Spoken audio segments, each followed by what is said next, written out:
ನಮಸ್ಕಾರ. ಇವತ್ತು ರಾಯಚೂರಿಂದ ಕಾಲ್ ಮಾಡಿದರು. ವಿಷಯ ಏನಪ್ಪ ಅಂತ ಅಂದರೆ, ಅವರ ಮಗ 3 ತಿಂಗಳಿಂದನೂ ಕೂಡ ಇದ್ದ ಹಾಗೆ ಇಲ್ಲ. ಒಂದು ಊಟ ತಿಂಡಿ ಮಾಡೋ ವಿಚಾರದಿಂದ ಇರ್ಬೋದು, ಹಾಕೋ ಬಟ್ಟೆಯ ವಿಚಾರದಿಂದ ಇರ್ಬೋದು, ಮತ್ತು ಯಾರ ಹತ್ರನಾದ್ರು ಮಾತಾಡೋ ವಿಚಾರದಿಂದ ಇರ್ಬೋದು. ಈ ತಂದೆ ತಾಯಿಯ ಜೊತೆ ಎಷ್ಟು ಬಾಂಧವ್ಯದಿಂದ ಇದ್ನಲ್ಲ ಆ ಹುಡುಗ, ಆ ರೀತಿ ಇಲ್ಲ. ಇದ್ರ ಬಗ್ಗೆ ಪ್ರಶ್ನೆನ ಕೇಳೋದಕ್ಕೆ ಅಂತೇಳಿ ಕೆಲವು ಕಡೆಯಲ್ಲೆಲ್ಲ ಹೋದಾಗ ಅವನಿಗೆ ಮದ್ದಿಡಿ ಆಗಿದೆ ಅಂತ ಹೇಳಿದ್ರಂತೆ. ಮತ್ತು ಏನೋ ಗಾಳಿ ಸೋಂಕಾಗಿದೆ, ಆತ್ಮ ಏನಾದ್ರು ಸೇರ್ಕೊಂಡಿರ್ಬೋದು, ಇದಕ್ಕೆ ಬಗೆಹರಿಸಿ ಅಂತ ಹೇಳಿದ್ರಂತೆ. ಅವ್ರ ದೇವ್ರ ಪೂಜೆ ಅಂತೆ, ಅಲ್ಲಿ ತಡೆ ಓಡಿಸೋದಂತೆ, ಇಲ್ಲಿ ತಡೆ ಓಡಿಸೋದಂತೆ, ಯಾರೇನು ಹೇಳ್ತಾರೆ ಎಲ್ಲದನ್ನು ಕೂಡ ಅವರು ಮಾಡಿದ್ದಾರೆ.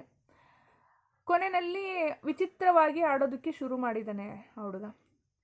ಹಾಗೆ ಆಡ್ತಾ ಆಡ್ತಾ ಅವನಿಗೆ ಜ್ಞಾನನೇ ಇಲ್ಲ, ಏನು ಮಾತಾಡ್ತಾ ಇದ್ದೀನಿ ಏನು ಅಂತೇಳಿ. ಈ ಒಂದು ವಿಚಾರದಲ್ಲಿ ಅವರು ಕಂಡಿಡ್ಕೊಂಡಿರ್ತಕ್ಕಂಥದ್ದೇನಪ್ಪ ಅಂತ ಅಂದರೆ, ಯಾರೋ ಒಬ್ಬರು ಏಜ್ ಆಗಿರೋ ಪರ್ಸನ್ ಮಾತಾಡ್ದಂಗೆ. ಈ ಹುಡುಗನ ವಯಸ್ಸು 24 ಮಾತಾಡ್ದಂಗೆ ಆಯ್ತಂತೆ.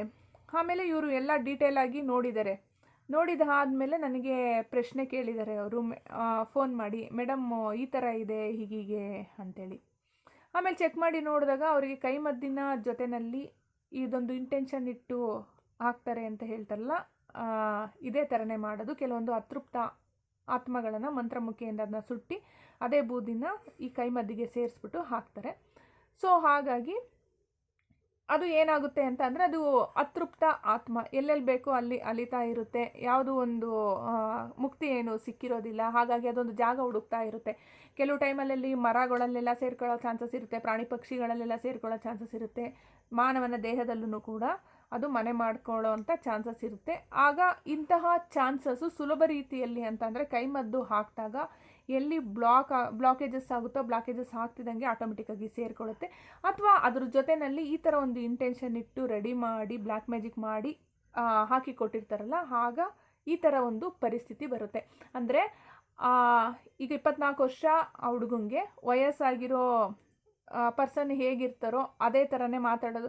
ನೋಡಿ, ಈಗ ಯಾವ ಒಂದು ಆತ್ಮ ಅವರ ಒಂದು ಪ್ರವಾಳಿನಲ್ಲಿ ಸೇರ್ಕೊಂಡಿರುತ್ತಲ್ಲ, ಆಗೇನಾಗುತ್ತೆ ಅಂದರೆ ಆ ಆತ್ಮಕ್ಕೆ ಇರುವಂತಹ ನಡವಳಿಕೆನೇ ಬರೋದಕ್ಕೆ ಶುರು ಆಗುತ್ತೆ.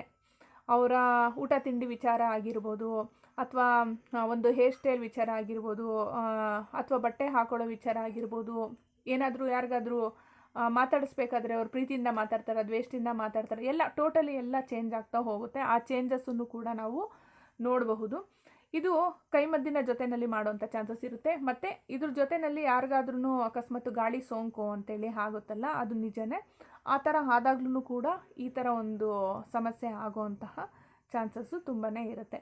ಯಾಕೆ ಅಂತ ಅಂದರೆ, ಎಲ್ಲಿ ನಾವು ಮೈಂಡು ವೀಕ್ ಮಾಡ್ಕೊಂಡಿರ್ತೀವೋ ಮತ್ತು ಅದ್ರ ಜೊತೆಯಲ್ಲಿ ನಾವು ಒಂದು ದೈಹಿಕವಾಗಿ ಮಾನಸಿಕವಾಗಿ ಯಾರು ಸ್ಟ್ರಾಂಗ್ ಇರೋದಿಲ್ವೋ ಅಂಥವ್ರಿಗೆ ಈ ಥರದ್ದೆಲ್ಲ ಸಮಸ್ಯೆ ಆಗೋವಂತಹ ಚಾನ್ಸಸ್ಸು ಇರುತ್ತೆ. ನೋಡೋದಲ್ಲ ವೀಕ್ಷಕರೇ, ಇವತ್ತಿನ ಈ ವಿಡಿಯೋ ಇಷ್ಟದಲ್ಲಿ ಲೈಕ್ ಮಾಡಿ. ನೆಕ್ಸ್ಟ್ ವೀಡಿಯೋಸ್ಕೊಂಡು ನೋಡಬೇಕು ಅಂದರೆ ಸಬ್ಸ್ಕ್ರೈಬ್ ಮಾಡ್ಕೊಳ್ಳಿ. ನೆಕ್ಸ್ಟ್ ಇನ್ನೊಂದು ಒಳ್ಳೆಯ ವಿಡಿಯೋದೊಂದಿಗೆ ಭೇಟಿಯಾಗೋಣ. ನಮಸ್ಕಾರ.